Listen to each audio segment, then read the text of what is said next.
Evening, Chris. We're bringing back popcorn on Thursday nights, just so you know. So I'd like to call the planning board meeting of August 21st, 2025 to order.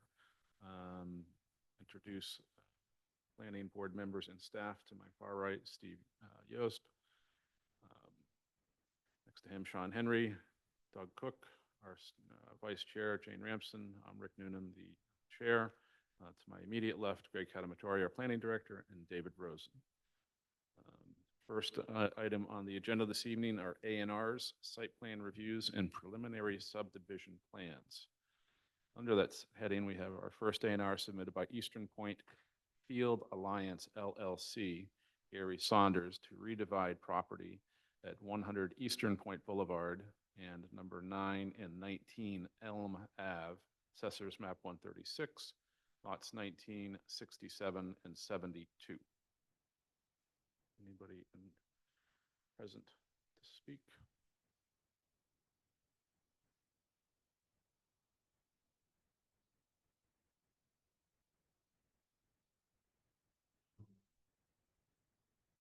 If there's anyone online that's going to represent this application, please raise your hand.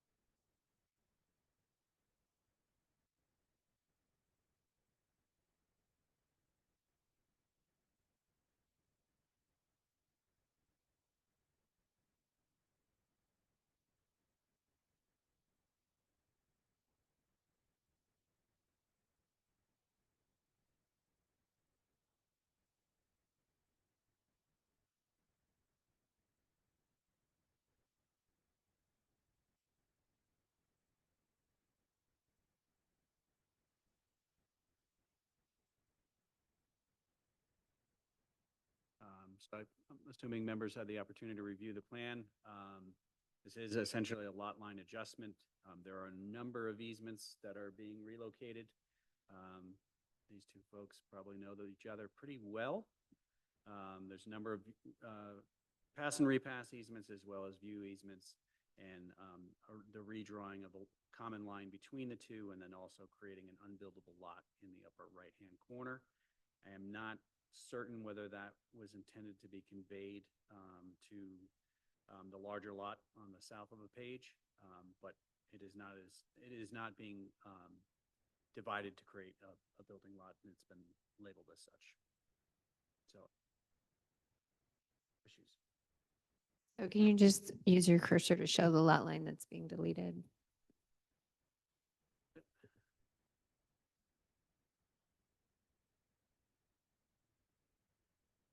So this is the lot line between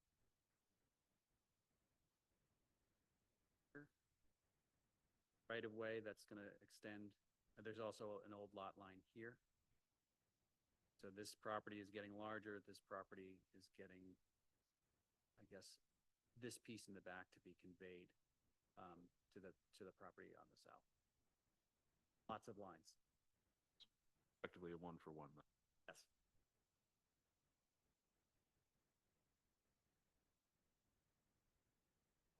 Other comments or questions?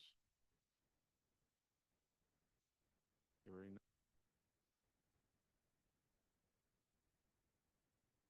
Yeah, I just wonder who Gary Saunders is versus Eric Ornstein, who was the owner of the property. But that's not our worry, is it? Well, I could tell you who the applicant was.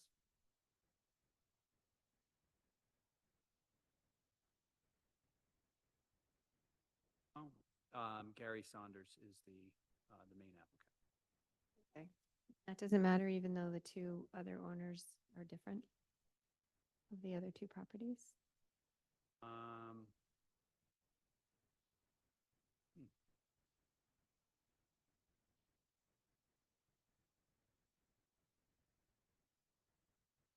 The full membership of the LLC?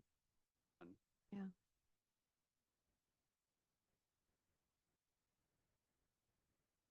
I don't really care. I'm just, Yeah, I didn't. I wouldn't want someone to bring my property in front of the planning board and subdivide it if it didn't belong to me, them. I mean, there are instances where, again, the plan would have to be recorded.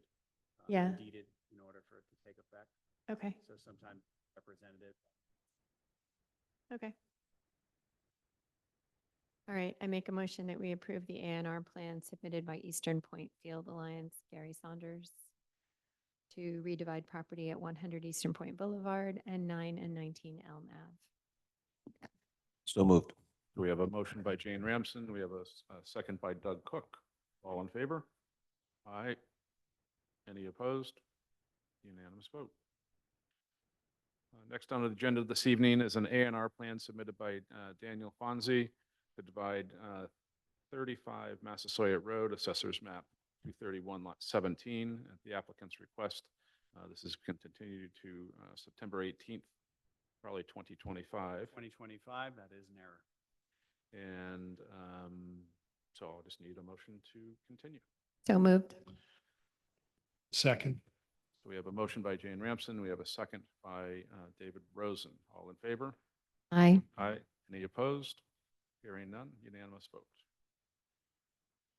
Okay, public hearings. First one on the docket this evening is a common driveway special permit submitted by Anthony Gigalone and Michael Fazio, care of Seaside Legal Solutions at 9 and 11 Andrews Court, Assessors Map 237, lots 49 and 126. So I will open the public hearing. We have representation from Seaside Legal Solutions. And just state your name, and you're going to have to, you might want to either hold the microphone or put it right up next to you. Hi, for the record, my name is Aiden Church. I'm an attorney with Seaside Legal Solutions. I'm going to just share my screen here. 1 second.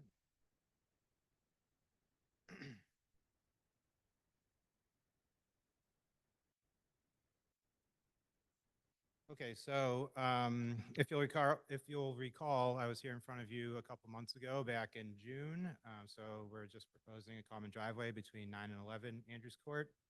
At the June meeting, the board suggested that we go back and speak with our engineer, see if we could extend the width of that driveway, which was originally proposed to be 14 feet wide, out to 16 feet, which is the board's preference for common driveways. And the board also requested information pertaining to drainage, specifically that swale that's shown on the left there. So we have since updated that plan and submitted that plan to the board. The new plan does show a 16-foot common driveway throughout the width until it splits. So we still will need that waiver from the requirement that it's 25 feet. But again, the board did not seem to be opposed to the project so long as we did extend that out to the 16 feet. And then in terms of drainage, so that was the reason why we have taken so long to come back before you guys. The project, along with the surrounding projects and the other lots, were before the Conservation Commission for just as long as this application has been alive. So they were also interested in the drainage for the subject properties. So our engineer submitted a stormwater report that covers all of the lots that were created pursuant to the A&R. Well, it is a bit weird because each of the individual lots does handle stormwater individually. The Conservation Commission, subject to DEP regulations, requested that we submit one comprehensive stormwater report. But again, each lot will handle stormwater, and the calculations have been done to show that the swale to the left of the driveway will handle the runoff from the driveway. And again, as I had mentioned in my previous presentation, this will, of course, come back before the engineering department. I think that the drainage report has already been sent to engineering, I believe, from the Conservation Commission. But it will, of course, come back before them when this comes up for a building permit. So I went through the legal standards in the last meeting. I don't need to belabor them here unless the board wants me to go back. But we do I do believe that we meet the special permit standard under section 1.8.3. We're just providing access for two separate lots. We're decreasing the environmental impact of two sensitive properties by combining the driveways. And this is without compromising traffic flow or safety. As I had mentioned, this is, as of now, a relatively little traveled back road off of Essex Ave. Obviously, as Greg had pointed out last time I was here, the board did endorse an A&R plan that created a number of new lots that will be improved. So the traffic will increase, but it's not going to be a main corridor. And cars coming in and out will be able to see each other. There's no obstruction. There won't be any obstructions in views there. And again, I had mentioned this last time, to the right of if you're entering the common driveway, to the right of that common driveway is relatively level ground, and it won't be obstructed, so it can be used as a shoulder should somebody, need to pull off. We also meet the GZO section 5.21, common driveway requirements. We met all the dimensional plan requirements, except for the width, as I had mentioned. The owner will enter all necessary covenants with the city that are required under the ordinance. And we meet all the subdivision rules and regulations, except, again, that 25-foot, the 25-foot width requirement, which we're requesting a waiver for, subject to section 5.2 of the rules and regulations. So we do believe that the common driveway will be in the public interest because we're reducing the number of curb cuts, reducing the negative visual impact of multiple driveways, reducing the negative environmental impact of increased impervious surface, and it's not inconsistent with the subdivision control law. So that's all I have, unless the board has specific questions or wants me to go back through the legal standards in more detail than I did here. But again, I think that I went through them in a pretty detailed manner the last time that I was here. Thank you. Questions from board members? Is a waiver definitely needed? Or, So there's, in the ordinance, section 3.5.5, G, G, common driveway shall provide access to lots from the street on which the lots have their frontage. You must observe a 25-foot setback from the sideline of the lot of origin shared for the lot not served by the common driveway. I guess the question was if it runs down the middle between these two, I guess it actually complies with that standard. So we hit the setbacks on either side, the 25-foot setbacks. We just, under the common driveway requirements in the subdivision rules and regulations, which we are required to meet, again, I had mentioned this in the previous meeting, but serving one lot is required to be at least, I believe it's 12 feet wide. So I've raised the point where how could you have a common driveway serving one lot? That's, I guess, beside the point if I'm requesting the waiver, but 2 to 3 lots require 25-foot width. So again, we do not meet that, but the board requested that we expand from 14 to 16. So we will need a waiver under that. But again, we're asking for a special permit under the GZO. So I think that could be, conditioned on a waiver, basically. great, thank you. Any other questions from board members? So this is a public hearing. We do have 2 people in attendance this evening. If there's anybody who'd like to speak in favor of this application, please raise your hand electronically. You will be recognized.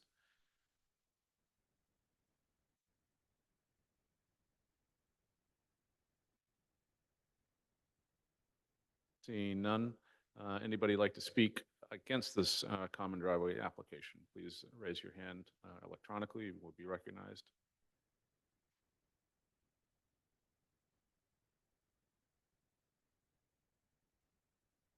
Seeing none. So I'd like to close the public comment period. Any further discussion by board members? No, is the applicant aware of the conditions that we're talking about here? Okay. I mean, most of them are fairly standard. So the 2 things that I'll just update the board on, the applicant received an order of conditions, and part of that Conservation Commission review was around stormwater management. So that was also, again, as it's been pointed out, relayed to the engineering department. And they had no further comment for the commission when they reviewed the project. So that was one of the main reasons for the suspension of the board's hearing. Additionally, the comment from the fire department, typically there is a standard for a turnaround, which I don't think can be accommodated in this configuration. So if it doesn't satisfy the fire code requirement for access, the structures may be required to install residential sprinklers. And so there's a draft condition for your consideration around that. Again, if it doesn't comply and it's required, it's required. It's just kind of reiterated to make sure that everyone is aware. The reason for that is because the apparatus can't turn around at the terminus of the common driveway, which is what typically occurs, understanding that these are kind of smaller lots that are a little bit constrained, and it would be difficult to configure that. Other right from the red requirements for the cadence of construction. There'll be additional. I mean, that's a draft motion for approval. The decision will include all the cadence of the completion of the common driveway before building permit or sale, covenant that has to be entered, as well as as-built plan requirement. That all makes sense to you? Yep. And just out of curiosity, how long is this common driveway?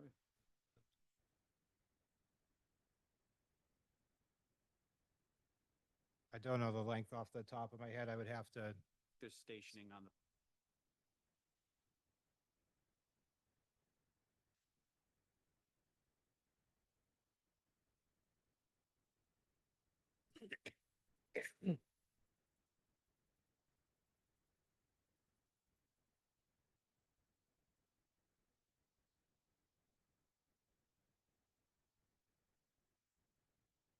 Yeah, it's 100 to the point where it splits.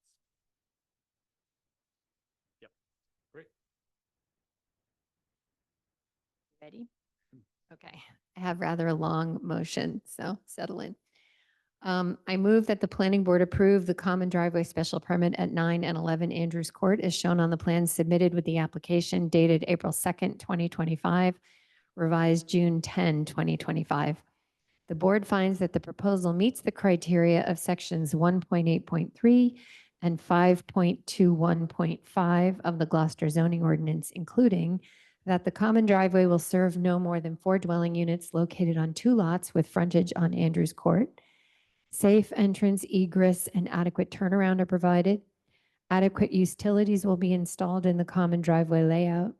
The project maintains neighborhood character, minimizes impact, and reduces impervious surface area and stormwater generation.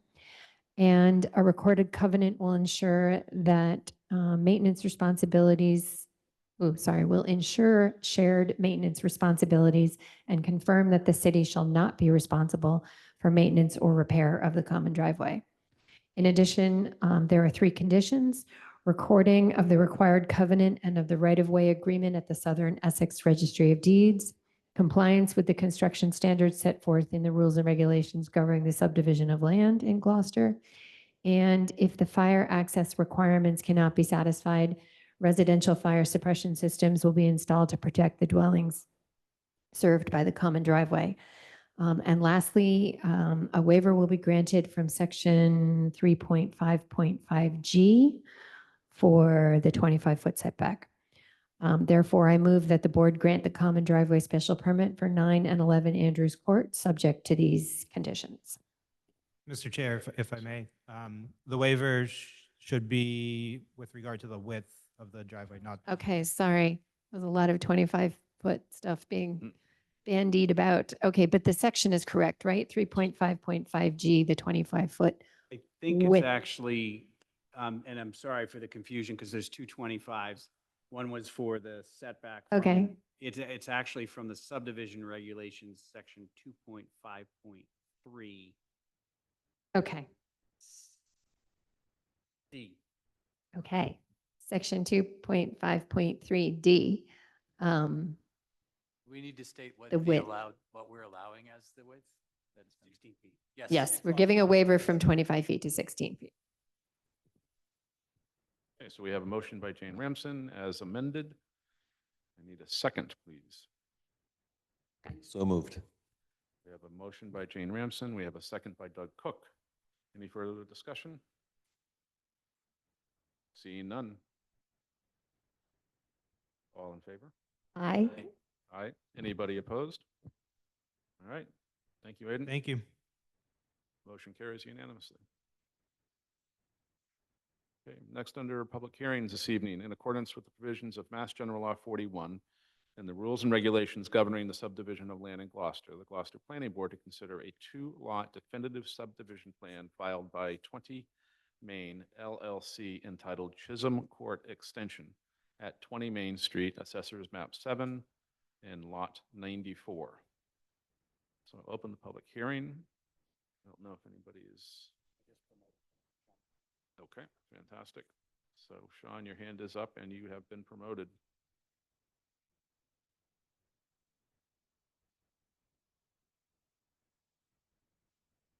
Or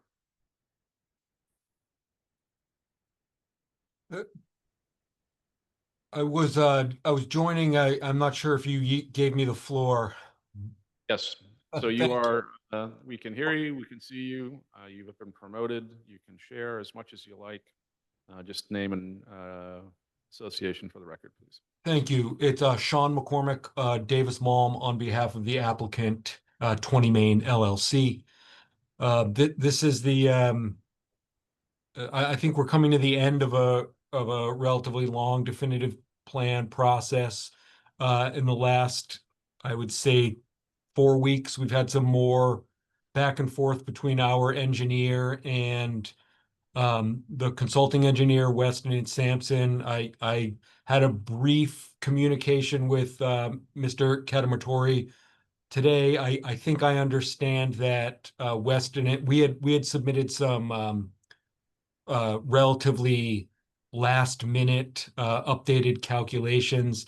I think Weston and Sampson very valiantly took a look at them on very short notice, and my understanding is that the issues that were detailed in Weston and Sampson's August 5th comments have all been addressed at this point. I think there's a letter to that effect, yeah. Yes, so as we left the last meeting, there were still some outstanding issues related to some calculations, just to confirm what had been shown through one analysis, but just to back up in terms of what the water would be like leaving off-site at the terminus point. So additional information was provided. I did get an email response from James Pearson that all of the concerns that he had raised in the comment letter last before the board had been addressed at this point. He also commented in that in terms of either support or indifference for the waiver requests, which have also been updated in a submission from Sean McCormick that was also in the board's drive. So at this point, I don't think there's any outstanding issues or concerns raised by staff or the peer review consultant, and provided the board has consideration of the waiver requests, the application can move to a decision of the board. Greg, discussion at this point with the board? I just want to say that I appreciate the definitive list of waivers. I was been asking for that for a while, and I'm glad to see it. Okay. So this is a public hearing, and I see that we have one person in the attendees list, Peter Ogen, has got his hand raised. Your permission to speak. I just need to have you state your name and address for the record, and if you could keep your comments under 3 minutes, that would be great. Yeah, Peter Rogan, I represent the Hayes Engineering, and I don't have any further comment other than to apologize to the board. The reason the hydraulics were not responded to initially was the wrong file was sent to Weston and Sampson, for which I apologize. But the right file was sent to them immediately on finding that out, and that's why you got the corrective response. So other than that, I have nothing further, and I thank the board for their patience. Okay, Peter, is that your comment? That's all I have, yeah. Okay, thank you. Anybody else like to speak in favor or against this application? Okay, I'll close the public hearing comment period. Further discussion for board members? Hearing none. Okay. I move that the planning board approve the definitive subdivision plan entitled Chisholm Court Extension 20 Main Street on file with the planning board and prepared by Hayes Engineering, Inc., and grant the waivers listed in the applicant's letter dated August 19, 2025, relating to drain pipe cover, pipe material, catch basin spacing, storm sewer velocity, nutrient loading report, and detention basin separation. The board finds these waivers to be in the public interest and not inconsistent with the subdivision control law. And the approval is subject to compliance with all, and that the approval is subject to compliance with all other regulations and the posting of a performance guarantee or covenant consistent with the planning board rules and regulations. A motion by Jane Ramsden. I need a second, please. So moved. We have a second by Doug Cook. Any further discussion? Hearing none. All in favor? Aye. Any opposed? Motion carries unanimously. Thank you, Mr. McCormick. Thank you very much for the time and the patience and all the effort. Thank you. Okay, we're into other business. So discussion of potential amendments to Gloucester zoning ordinance section 5.11, inclusionary housing requirements. Yes, so the subcommittee met and discussed how the inclusionary zoning ordinance has been working for us. And we came up with sort of 3 areas that we wanted to potentially amend. It turns out that, well, if everybody can recall, perhaps, that if there's a project of 10 units or more, the applicant is required to provide 15% affordable units. And under the current ordinance, if there's a development of 6 to 9 units, we asked that the applicant provide at least one affordable unit or a fee in lieu of a payment, which would be a fee in lieu of, that would be equal to the 3-year median of home prices, right? Yes. So we discovered that some people were avoiding this by, potentially going to a 5-unit subdivision to get out of having to do this. And also for the smaller projects, it seemed like the fee was onerous and also discouraging development. So we did a couple of things. One is we changed the requirement, we're proposing to change the requirement of the minimum requirement of 6-unit development to 4. So we had thought of changing section 5.11.4 to 4 to 9 units instead of 6 to 9 units. And then we added a sliding scale payment system, which would hopefully burden the small developments less, but still add something meaningful to our affordable housing trust and our efforts there. The other thing that we found that people were doing or potentially doing, maybe because we didn't write the original ordinance as clearly as we could have, was they were attempting to segment their development to get out of having to provide affordable units. So we added some definitions and some language around basically just saying, you go back to the beginning of time, if this is, if you've got contiguous properties under one ownership, it's all one development. And then one little housekeeping issue, Mass Housing changed their name to the Executive Office of Housing and Livable Communities, EOHLC. So we updated that as well. So if you've had a chance to read through draft that was Greg provided to us, all our changes, proposed changes are in red. So who has questions or comments? I have one comment on the on page 2, the definition of proposed development site. Would you like me to read the current paragraph? I mean, as proposed in red? How about I'll also share it so that folks can see. Okay. The last part of the sentence, though, is where residential construction or development activity is proposed or ongoing. And I thought the where might be a little ambiguous.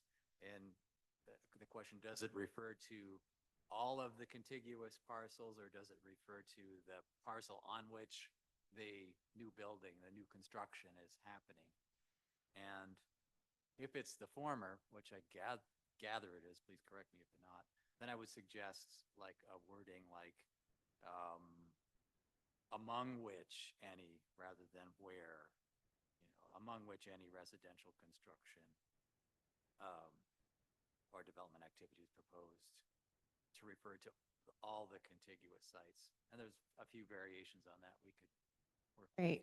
Yeah. So we've been reminded by people that they can't hear us when they watch the recordings at all, unless we are right up to the microphone. Okay. So I'm just going to repeat what you said. You're basically suggesting where we have in red at the top of the page that Greg has shared, add proposed development site.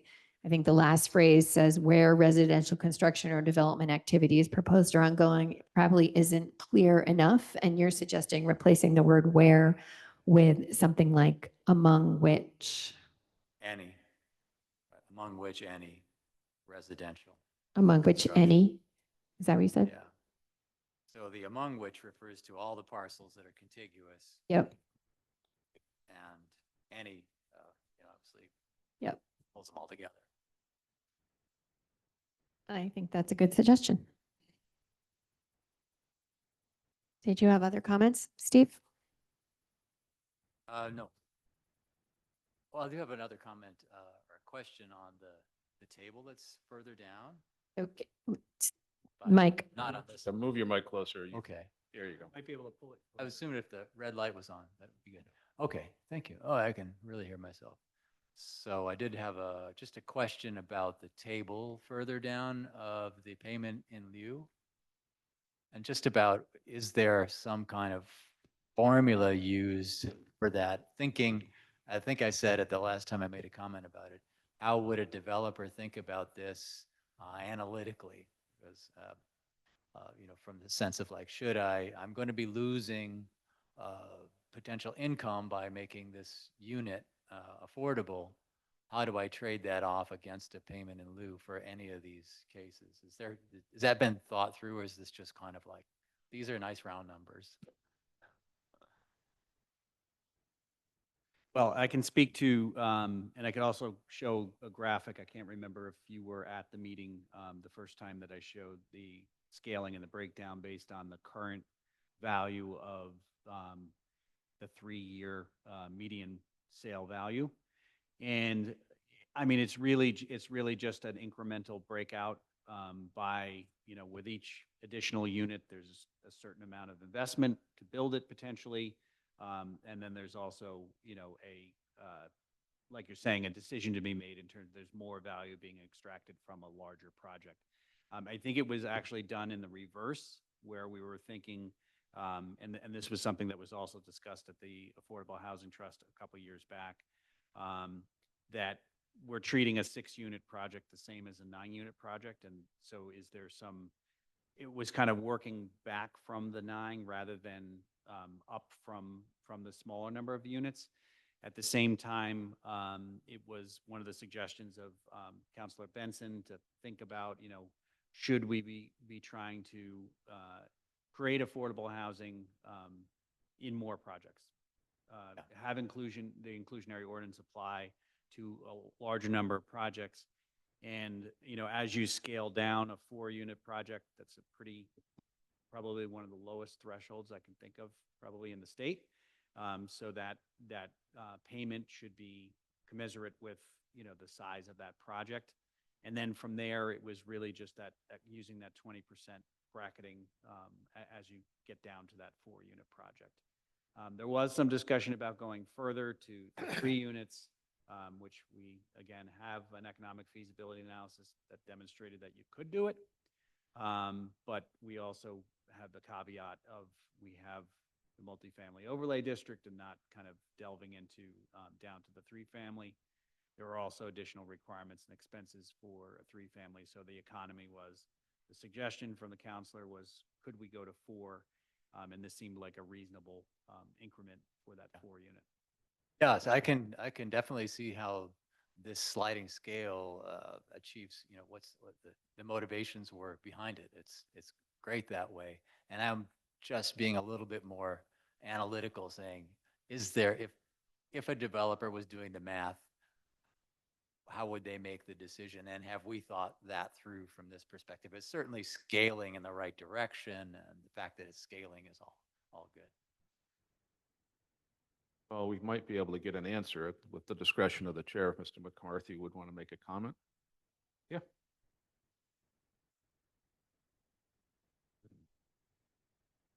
No, you're prepared, so just name and address for the record. You're good. You're on. Chris McCarthy, 166 Bray Street. I think at Planning Department, I think I suggested a sliding scale, knowing a couple of developers who have avoided, even when it was 8, to do the 8th unit because it'd be taking money out of their pocket to get the last unit if it's in an expensive neighborhood. I like the fact, the sliding scale, but with the 9th unit, I mean, I thought this way myself, is I like having a 9-unit at 90%, even simpler numbers, 8 units at 80% and so forth down. I think when you go to the 4th unit, maybe even the 5th unit, is that you're just going to get people doing much bigger, more expensive homes and keeping them single families. I mean, it just doesn't make sense to go and look at basically 2 duplexes next to each other. I think someone's going to say, I'm just going to put 3 lots and I'm going to put 3 single families. And in these days, that's $1 million to $1.5 million for a nice home. I think going down to the 5 or 4 units is going to it's not going to serve getting, sort of, call it your middle income people. But I like the sliding scale and for the pay in lieu of, and I think that that's something that's predictable. And I think with the 9 units, if you're, I think that at 9 units, I think right now you're at about 16, you're about 11% of potential profit. If you go to 6 units and you have to give it, give the amount of the in lieu payment, it's at about 16%. So I think it's 16.6. I think it gets, you're just going to scare people into a bigger, more exclusive, more expensive lots. But I think it's good, but I think it just going down to 4 and 5 units just becomes a problem where you're just going to get people doing less lots and bigger homes. And I'm not sure that's where we'd like to go in Gloucester. That's all. Wait, Chris, can you just clarify? You're saying you think it should go down to 6? I think You're it saying just- for 5 and 4 don't require any fee? Is that your proposal? Definitely 4, because that's basically 2 lots. And I think that even 5, if there's I mean, I would say if you held it at 50% of the in lieu payment, I think that's predictable, and I think that would be fair. And 6 units, 60% of the in lieu, and just go up to 90%. I think that's something that is easy to look at. And So you're saying like 6 units would be 60%, 770, 880? for example, Greg, what is the in lieu payment? What does the mean right now? Is that, The median is 550,000. so say 500,000, so it'd be 90% of that for 9 units, 80% of, and then down to 50%, 5 units, or 250,000. It's predictable and I think with even duplex condominiums, I think that's still a good chunk, but I mean, that's not really what I do, the 5 units. But I think that's the way that I would try to structure it. And I So think- in your thinking, are you also imagining that someone would seriously consider building an affordable unit as an option among the payment in lieu? Or are you simply only considering the payment in lieu as The- motivating not building up to that level? Well, I think building affordable now, between the costs of land and what it costs, people are pricing out traditional stick build at $400 plus per square foot. And it just, I think the in lieu of, I think is, if you ever got a fixed amount, you know, you're looking at a project, you're looking at 6 or 7 units, you plug the figure in for the in lieu of. They're not going to give a whole unit back if they can, you know, which if, you know, at the affordable rate, what is the affordable rate now too? The ones that would get into the, what is the affordable, You talking about ownership? the ownership, yeah. I haven't seen one price in about 2 years, and a 3-bedroom was around 325. 325, yeah, so that scare any developer, I think, away from building something that'll cost them probably 900,000 to take 300 for it. So I think they'd like the in lieu of, but again, I think it's, you looking, developers, I think, looking at projects now, they're just gonna stay away from the 6 and above if it's 16% of their profits. I would guess. But I think a sliding scale, it's a number that people can, on a yearly basis, can say, what is that this year? And So I think I'm hearing you saying that anything below, I don't know where your high range is, but anything below 10 units, even with this sliding scale, they're more likely to be motivated to pay in lieu. What, And the only ones that are in lieu are between, right now, 6 and 9, above 10 is Yeah. an actual, yeah. yeah. fixed. In that range, they'd currently be motivated with this proposed scale. They'd be more motivated to pay in lieu rather than. Well, without the cost of land Do a and, co- and the cost to build in the last 5 years has just gone bonkers. So yeah, I would think they'd be motivated that way. And I think Yeah. you want units, it's, you know, 70% of 0, 0. So if you're able to, someone to figure and say, I'm going to pay 70% of 500,000, and then it's you know, you can get that figure and you work that from the beginning and you can go after the 7 units, or, you know, I think that's, and there's also on top of everything is the risk that someone would take in purchasing land to do, you know, 6 through 9 units. But I just think going down, it becomes an issue. That's all. And even at the 5, I mean, if they had to lower it, the 5 would be the lowest that I would go, but I still wouldn't, you know, I'd still not myself, you know. Yeah. I think that's a great idea. I think the 6 is good, but I think the sliding scale, and I think you get more, you'll get, right now you'll get more with that than what presently exists, because it's just 6 units becomes a risk, and people just, I'm not going to do it, I'm going to do single families. And there's Okay, a lot more, less to deal with. Thank you. That helps me understand the developer's motivation, which is really what this is about, right? As far as, and from the affordable housing angle, I think I'm hearing you saying that anything below 10, affordable housing is not going to be the desirable option. And then the secondary argument is, well, the payment in lieu also needs to be something reasonable so that they won't do something like just build 3 very large units rather than something that goes into the payment in lieu range.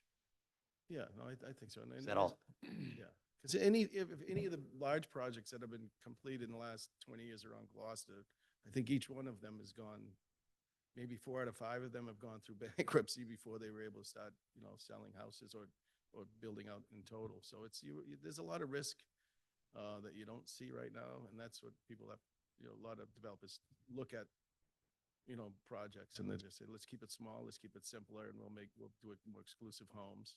And I think, you know, it's, Yeah. And I guess, I'm sorry, go ahead, Doug. Sorry.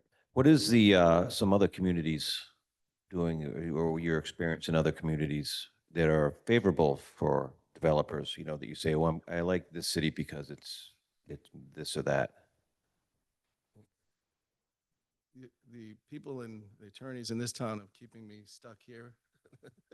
So I don't know, I'm actually working on a project up in New Hampshire, but mainly I haven't gone outside except to do some projects in Essex and Rockport, and I've got a lot of difficult lots I'm working on, as you've probably seen in Gloucester. But Greg would probably be able to know more about those out-of-town projects. So what's your question exactly? Just wondering what other communities are doing, as far as this kind of On conversation goes. Inclusionary? Yeah. There's absolutely, it varies completely from town to town. When we had the discussion about this ordinance back in 2020, I think. 22, can't remember which. Choosing the number for the in lieu payment and versus having just a requirement. I think that was kind of the first discussion point of whether you just have a minimum threshold and there's a requirement and that's the end of the story.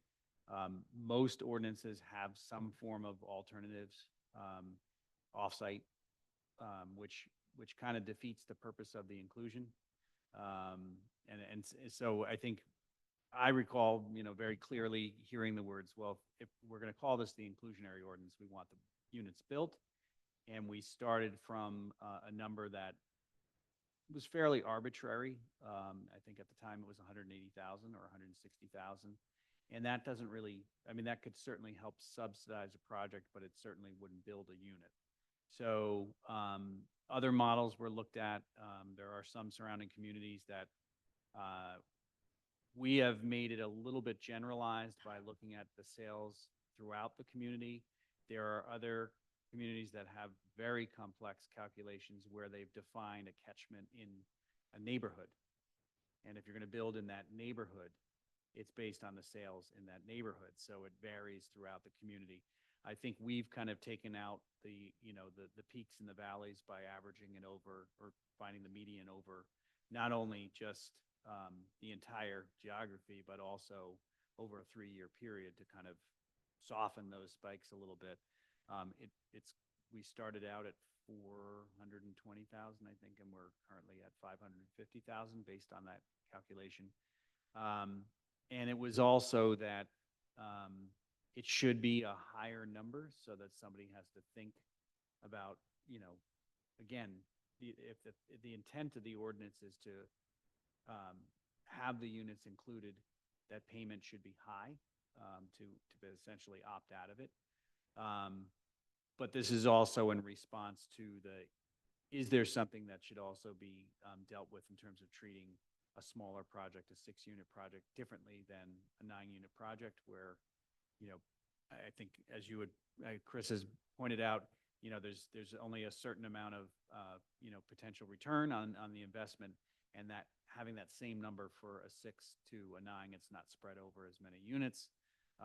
So we worked backwards from where we started with having it applying to 9 and then kind of came down. And really, it's not, I don't think the thought is that a 4-unit project is going to make a decision between making a $55,000 contribution and building 1 unit in the project.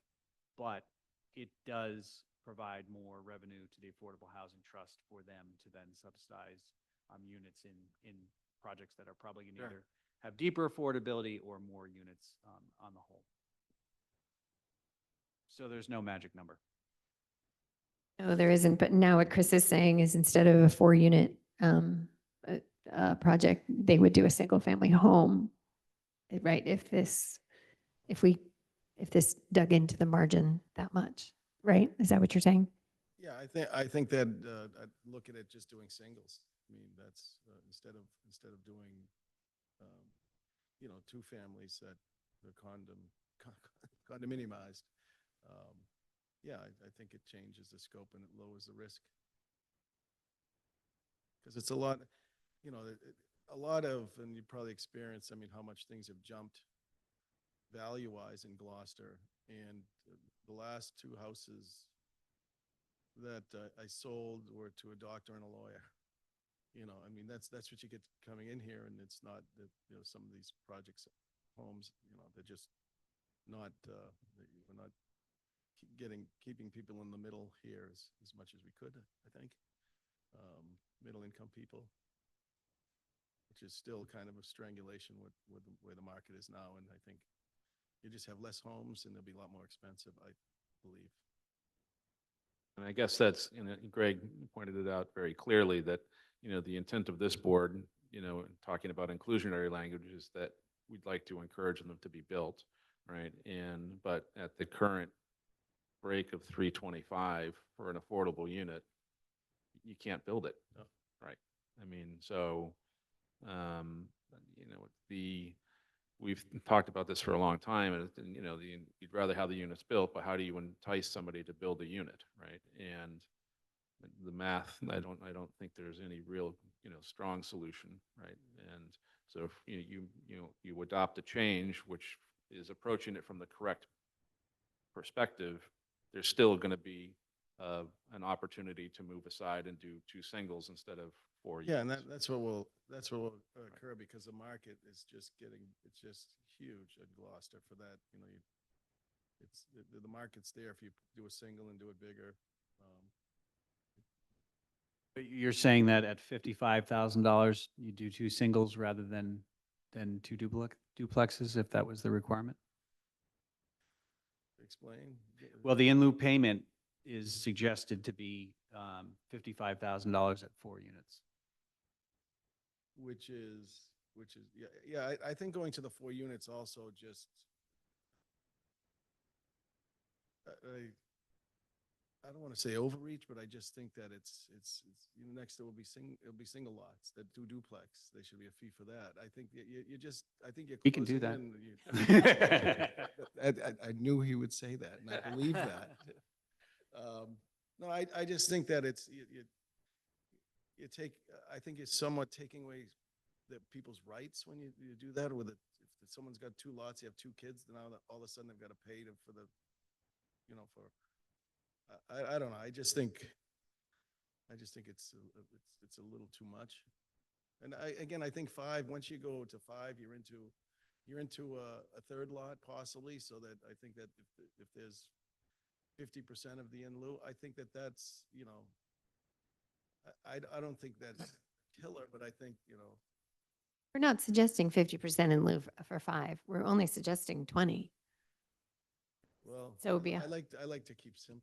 Okay.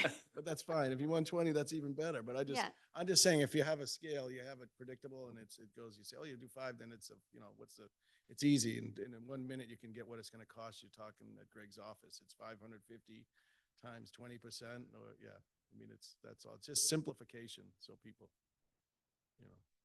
can figure it out pretty quickly. So this is what was presented at the subcommittee when we kind of arrived at this.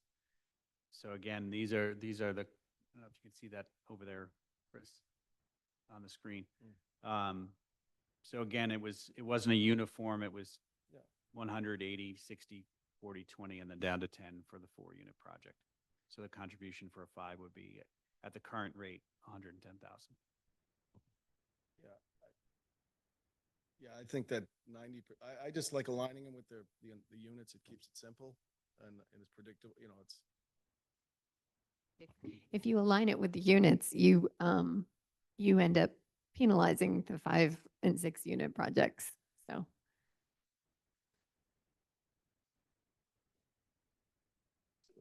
I think you go to the, 5 units being the threshold. It kind of makes sense, because it gets away from the duplex issue. It's like another range of, another scale of development, and just start that out lower and to get to the 100%, somehow stretch it out differently, instead of having to keep it, 20s or whatever, just. oh, you can start with 20 and 20 and I think however it you still just- works because 20% is Yeah, right. yeah, It's just yeah, yeah. $100,000. So, and it's in 20% increments. So it is.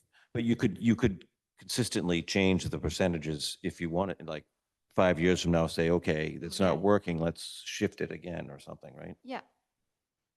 And also keep in mind that this was just changed about 4 or 5 years ago. So it's, again, you want to make sure you get production from what, and I'm not sure if you've gotten some, without people making mistakes, that 6 unit, you haven't gotten many projects in between 6 and 9 units in the last 5 years, or?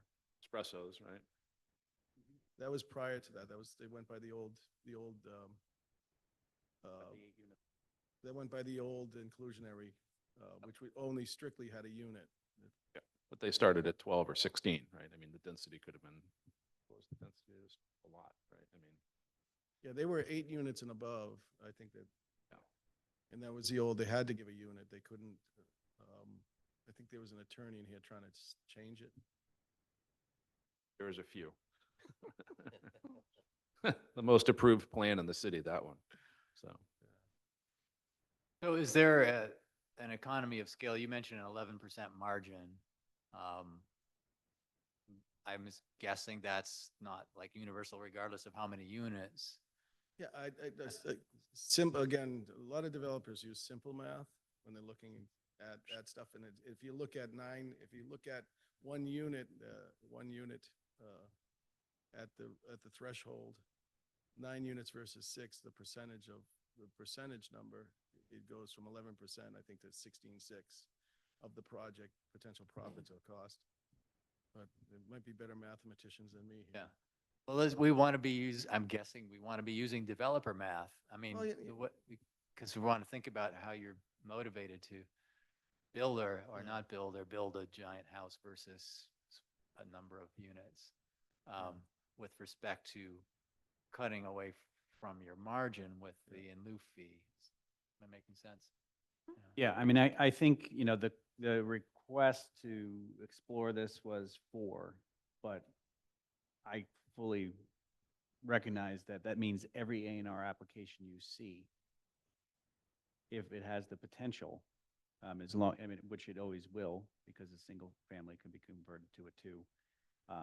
So it would be some threshold of kind of 3 lots or more on that end, and then also with a multifamily, it would be 5 or more. So that's something to consider. But again, I think if the scaling and economy to smaller projects makes sense, I don't think we'd have to adjust anything, just drop off the 4 units. And then the other language in the ordinance of changing it to 5 to 9. I would agree. Does that make sense to you, Chris? Yeah, I just think just making them because I think you're paying 100% at 9 units. I just simple math, 90% and go down from there to the 5, to the 6, and then of the 5th one, 20%. I think Jane likes the 20%. I'm trying to encourage the. well, thank you very much for your insights, Thank Chris. you. We appreciate that. It's valuable.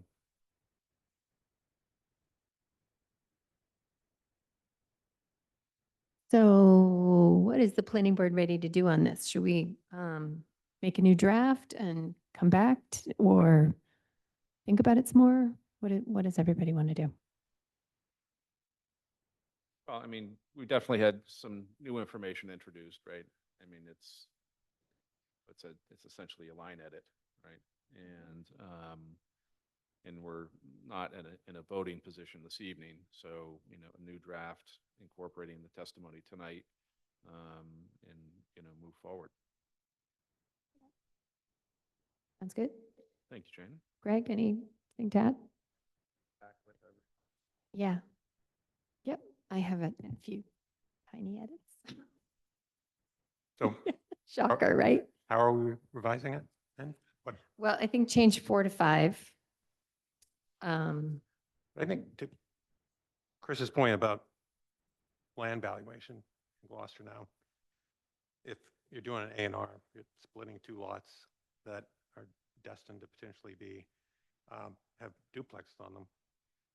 By the time you spread out $55,000 among either the 2 lots, if they're single family homes, or, well, actually, no, if they're single family homes, it doesn't matter, but you spread the 55 out over those 4 potential buildings, it's what, like $12,000, $13,000 per unit, which again, given housing costs in general, that's not a lot, right? It's not a big impact on a per unit basis, or even if we're doing it at 4.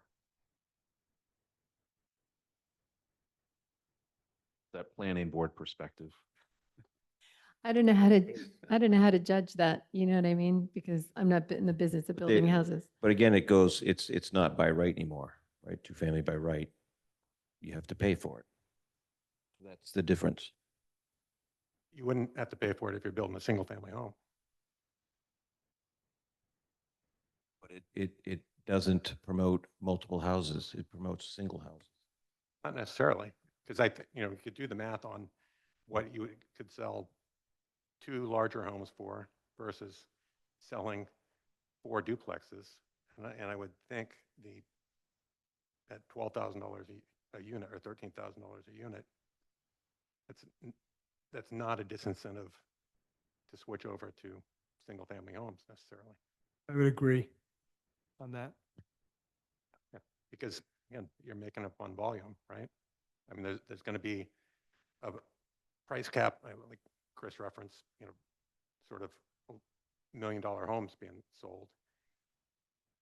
We're probably in a market where 2 duplexes are going to sell for $750 each.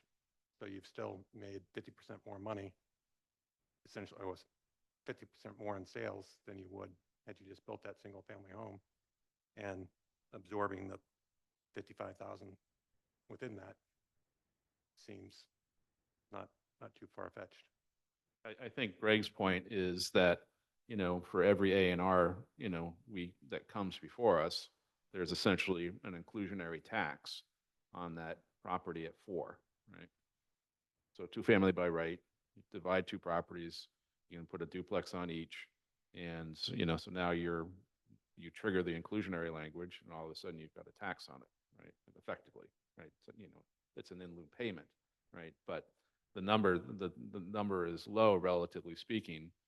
But again, we do A&Rs all the time, and there's no trigger that says, oh, it's going to cost you an extra 50 grand. Right? I mean, I guess that's the a different perspective on the idea. Right, but I don't think, well, Greg could let us know. I mean, when is the inclusionary payment triggered? Because I think when the land's divided, there's a potential that it could be two families to keep it down to the 4. But I would think that until building permits are pulled for two families, there's no inclusionary payment due just because you create 2 new lots. So it's not until the building plans are actually on the table that the inclusionary would actually be triggered. And I would think that would be the case even if somebody comes in and does a 9-unit or 9-lot A&R. The city's not waiting for a check for 100% of inclusionary until building permits are pulled and you know what is actually being created. I have a question, and I haven't read how it's applied. But if you have a duplex and you get another lot and you want to put a duplex on that, does one of those have to make a payment? You already have an existing house that's a duplex, and you wanted to Form A and put a duplex on the lot next to it. Does that mean one of those has to be an in lieu payment? It reads the creation of 4 units? resulting in, not the creation of, but resulting in. So any subdividing off of an existing 2-family is gonna, you're gonna be, correct, yeah, reaching into something for that 4th unit. Only if they build a 4th unit. If they subdivide the property and build a single family home, there's no payment. So payment is only triggered by creating that 4th unit. Which I think is what Chris is saying. In other words, that will disincentivize somebody from building that 4th unit. Because if you build 3, or you just do a single family home, you won't have to pay the tax. You want developers and people to love the city. Not be angry when they want to divide off and see that they've got to give $100 grand to something that, that they didn't have to do. 50. Well, that 500 could go to $1 million in 5 years, so that could be the mean. So Yeah. gotta think ahead. I know, well, it's just talking today's dollars. And we'll so. be thanking that we made the change to the ordinance so that there's some actual funding for affordable housing. But you want people to build, and I just think, and aside just people, you know, a lot of developers, you know, like myself, are thick-headed, and it just don't, it gets to a point where they're just reaching a little bit too far on taking our, kind of the rights that we used to have 10 years ago and sort of squeezing it down, and it's, I mean, it happens, but it's, I think to your point about, say I'm a homeowner and I have an existing two-family, and I carve that other lot off and sell it, I'm not getting dinged with the 55. It's, if somebody comes in and builds, and actually in that instance, if it's another builder, we should. not the homeowner, I don't think that would trigger it because it's not the same development. It's Oh, it just, wouldn't. right, it wouldn't be It's not triggered. common ownership. Yeah, so it's not, you're not going to be hit with that. If I'm retiring and want to, Do you think we should, if someone converts from a single to a two, there should be a fee for that as well? no, it's not in here. Not saying that. No, I mean, I think I think the 6 was a good, and 5, I think, again, I think it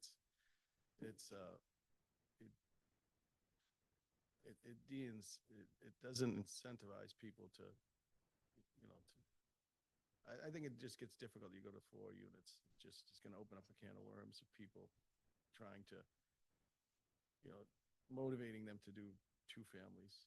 It's not, even now you'll notice a lot of people that build from a cost standpoint. Even the duplexes, building a duplex, I mean, they are getting more expensive to build. And then they're getting sold, like on Orchard, I think that over a half of a house for 1.5 million. I think you're going to get more of that if you keep on restricting, you know, restricting, I just think. But isn't that also, first of all, aren't you, whatever that cost is being passed on to the consumer, right? Whatever the developer's cost Yeah. is being passed on to the Correct. consumer, right? Yep. So it's the consumer, we may be creating market rate housing, Yeah. high-end market rate housing, but at the same time, we are also building up the Affordable Housing Trust Fund in posing this, right? So those costs that you're talking about, those margins that you're talking about, I understand from your perspective, Yeah. but those costs are actually being passed on to the consumer of those units. Correct. But then what you're doing is you're creating the very rich that move in the town and the not so, I don't want to say poor, but yeah, I would say probably the lower end of the economic scale. So you're not taking care of people in the middle. You're Orchard Street, that's people moving into town, doctors, lawyers, very wealthy people. Correct, but you are building the fund, you're increasing the amount of revenue that is going into the Affordable Housing Trust. Without a doubt. Units that are being built are high-end units. Yes, but Right. again, you leave the center section of the market out, I believe. You know, that's, I think what you're doing is, I was on for a couple of years, Affordable Housing Trust, and yeah, it's very helpful, but I think it's just, again, the housing stock is just gonna get higher end and higher end. It's just, you're incentivizing that, because it's not, again, more and more costs that come through, that have almost doubled since 2020 between land. I mean, 2020, a lot you could get for 175. Now they're over 350, almost 400. I sold 2 lots for 400 on Essex Ave. That's what things have just doubled, almost doubled in 5 years. And again, you're just going to keep on feeding the upper market. And I think it's, you know, I just think that you don't want to encourage that. And however you can do that and just try to get middle of the road homes built. Yeah, I think that's, you know, I don't just like building for don't work exclusive for free? homes. You don't work for free? But if I know, if I have Yeah. to, if I have to, I will, but it's just. No, I gonna know. Become the, you know, priced out, and you get 2 ends of the spectrum, the poor and the rich. And I just think, I guess, David's point's well taken, right? I mean, Yes. it's not reaching into your pocket necessarily if you put 40 or 50 grand on the sale price of a $1.2 million, whatever. It's, that doesn't even, it's a refrigerator and a stove. Yeah, oh, Right. no, yeah. Yeah. Appliances in someone's kitchen. Yeah, exactly. So, well, I think we've definitely identified an area that we need to focus on a little bit more closely in the next draft. And I don't know if you want to sneak in another subcommittee meeting. This isn't really something we can discuss at a subcommittee meeting with any efficacy because we'll just come back to you with the same draft. So I think we're down to one number, whether we should include 4 or have the minimum threshold be 5. And I think the 7 of us need to decide that. Time to move on.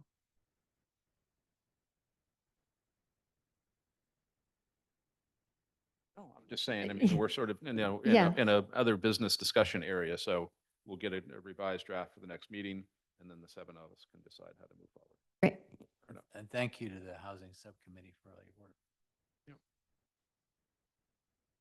Anything else, Mr. Cadamatore? Okay, so I will accept the motion to adjourn. So moved. Second. We have a motion by Doug Cook and a second by Steve Yost. All in favor? Aye. Thank Aye. you.